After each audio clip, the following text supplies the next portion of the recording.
நம்ம தேங்காய் அரைச்ச குருமா எப்படி வைக்கலான்னு பார்க்கலாம். அதுக்கு நான் ஒரு அரை முடி தேங்காவை இது மாதிரி சின்ன சின்னதாக கட் பண்ணி வச்சுருக்கேன். 2 சின்ன தக்காளி, அதாவது மீடியம் சைஸ் தக்காளி வந்து 2 எடுத்திருக்கேன். 2 மீடியம் சைஸ் உருளைக்கிழங்கு, அதாவது சின்னதாக, ரொம்ப சின்னதும் இல்லை, மீடியம் சைஸ் உருளைக்கிழங்கு 2 மாதிரி வந்து குட்டி குட்டியாக வந்து கட் பண்ணி வச்சுருக்கேன். இது வந்து வேர்க்கடலை. இது வந்து இதில் வந்து நான் முந்திரியும் வேர்க்கடலையும் ஃபைனலாக வந்து அரைச்சி வந்து ஊற்றுறதுக்கு வந்து வச்சுருக்கேன். 2 மீடியம் சைஸ் வெங்காயம் வந்து எடுத்திருக்கேன். கொஞ்சமாக பீன்ஸு, ஒரு கேரட்டை, பெரிய கேரட்டை இது மாதிரி வந்து சின்ன சின்னதாக கட் பண்ணி வச்சுருக்கேன். வாங்க வீடியோக்குள்ளே போயிடலாம்.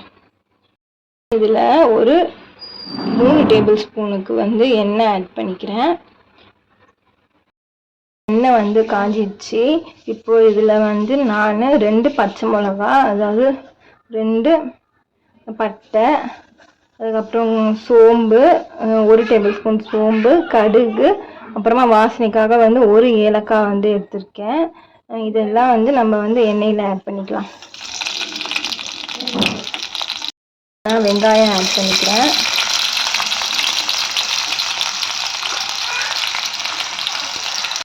வெங்காயம் ஆட் பண்ணியாச்சு. வெங்காயம் வந்து கொஞ்சம்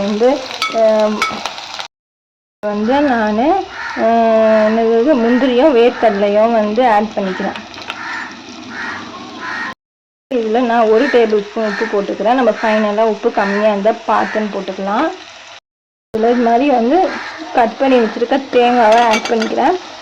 ஏன் இதில் நான் தேங்காய் வந்து இப்போ ஆட் பண்ணுறேன்னா, இதெல்லாம் வந்து நம்ம ஆற வச்சு இப்போ அரைக்க போகிறோம். நம்ம அதனால அரைக்க போகிறனால வந்து நான் தேங்காவும் வந்து ஒன்றா சேர்த்து ஆட் பண்ணி கொஞ்சம் வந்து தேங்காவும் வதங்கட்டும் அப்படின்னு சொல்லிட்டு அதுக்கப்புறம் ஆற வச்சு அரைக்க போகிறேன்.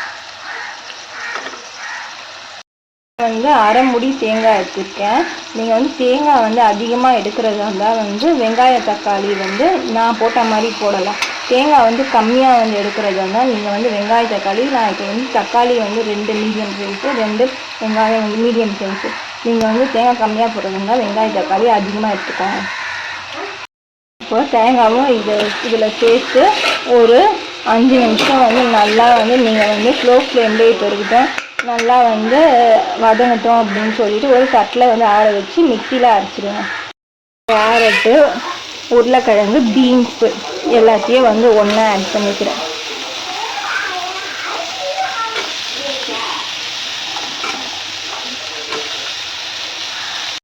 இதில் வந்து நம்ம ஒரு 2 டேபிள் ஸ்பூனுக்கு எண்ணெய் ஊற்றிக்கலாம். இப்போ வந்து இது வந்து ஒரு 5 நிமிஷம் வந்து வதங்கட்டும்னு சொல்லி இதில் வந்து நம்ம வந்து மிளகாத்தூள் கொஞ்சம், அதாவது நான் வந்து பச்சை மிளகா 2 ஆட் பண்ணனால மிளகாத்தூள் வந்து 1 டீஸ்பூன் போடுறேன். நீங்கள் பச்சை மிளகா வந்து ஆட் பண்ணாமல் இருந்தீங்கன்னா மிளகாத்தூள் 2லேருந்து 3, காரம் அதிகமாக வேணால் 3 போட்டுக்கோங்க, இல்லைன்னா 2 உங்களுக்கு கரெக்டாக இருக்கும். இதில் வந்து நான் காய் வதங்கிட்டோன்னே இப்போ வந்து மிளகாத்தூள், மஞ்சள்தூள், உப்பு போட்டு வந்து வேக வைக்கணும்.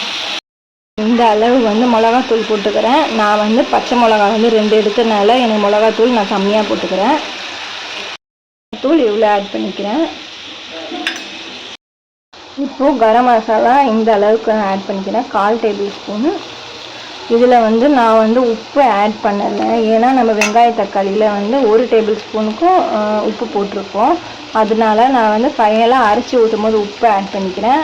இப்போ வந்து இது வந்து கொஞ்சம் தண்ணி ஊற்றி வந்து இந்த காயை நம்ம வேக வைக்கலாம்.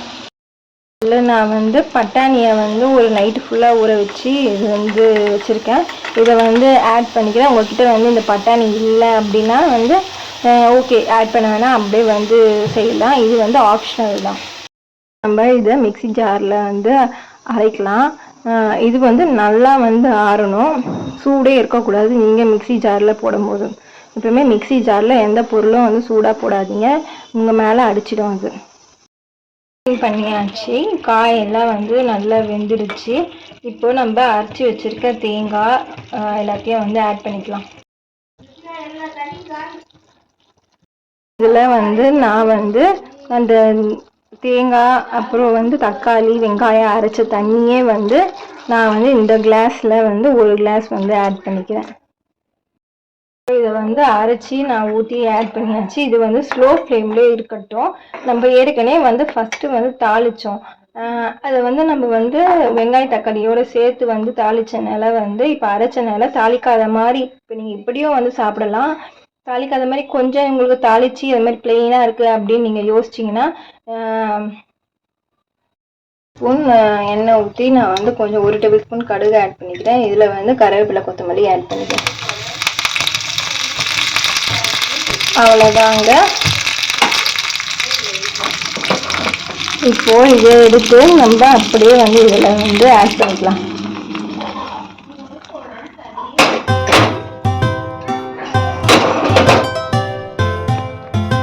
இப்போ இது ஸ்பூன் எண்ணெய் ஊற்றி நான் வந்து கொஞ்சம் 1 டேபிள் ஸ்பூன் கடுகு ஆட் பண்ணிக்கிறேன். இதில் வந்து கருவேப்பிலை கொத்தமல்லி ஆட் பண்ணிக்கிறேன்.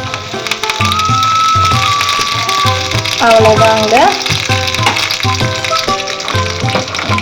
இப்போ இதை எடுத்து நம்ம அப்படியே வந்து இதில் வந்து ஆட் பண்ணிக்கலாம்.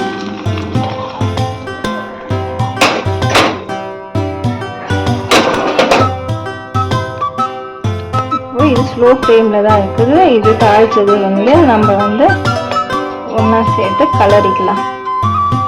அவ்வளோதாங்க, குருமா ரெடி.